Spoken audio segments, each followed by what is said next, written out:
So yun na guys, try nating mag oscilloscope. Bali, meron tayong dalawang inverter dito. Isang high frequency at toroidal type.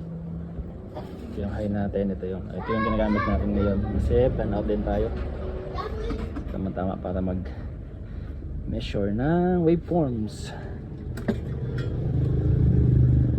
Yung output nya, try natin. Yan.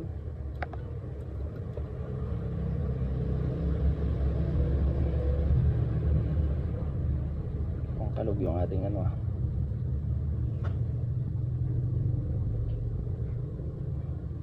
Pagka kalog ang saksakan natin. Yan.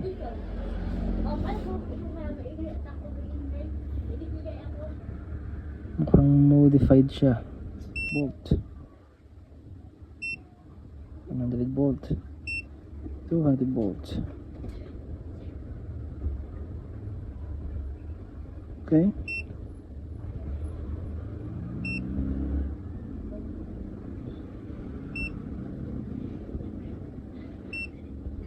Yun. Ayos na rin siya sa 200 volts. Try naman natin buhayin yung isa. Yung ating snot. Tingnan natin kung pareho sila ng yun yung itsura niya sa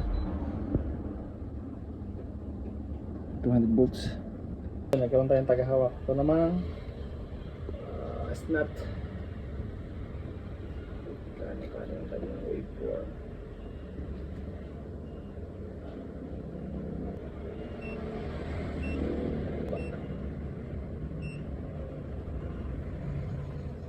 Okay.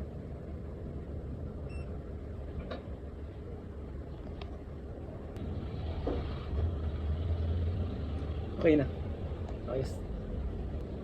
So try natin yung waveform niya dun sa malayong saksakan. Kasi mayroong ganun na ano eh. May mga ganung scenario na pag nasa malayo, sira na yung kanyang form o yung frequency niya. So dun pa rin sa high frequency natin. Try natin ito.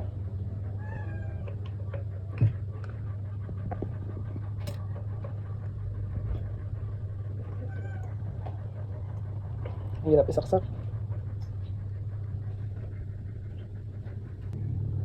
Gusto pa rin. Ayos to.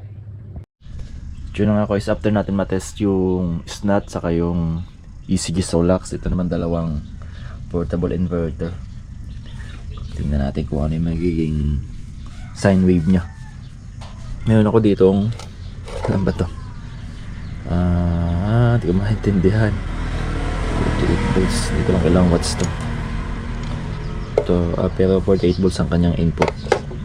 Kasi ito ay 12 volts.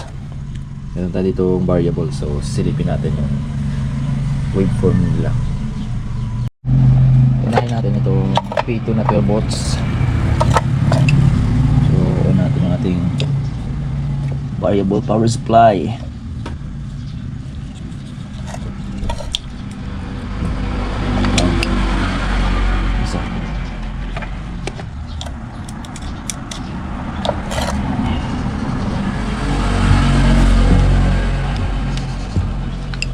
Natin. Hindi na yata gumagana. Sira na yata.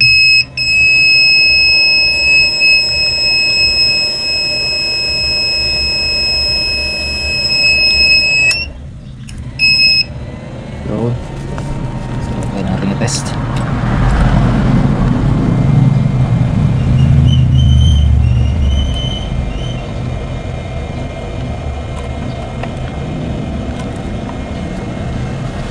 Square yata. 10, 20, 100, 200 volts. Ayan. Yun. Ganyan yung wave nya. Modified.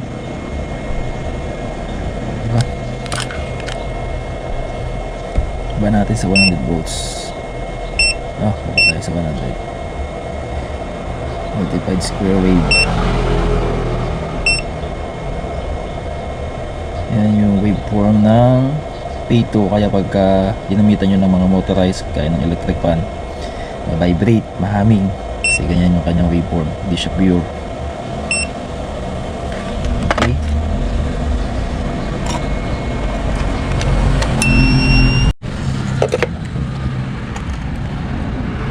Gusto na tayo ng voltahe 38 volts, 8.4.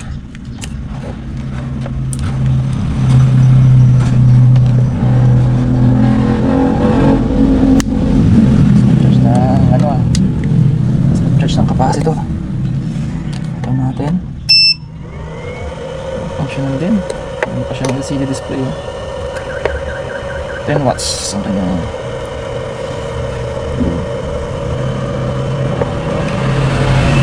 natin ang sine wave. Yun. Simas P2. P2 rin yata ito. Modified sine wave din siya.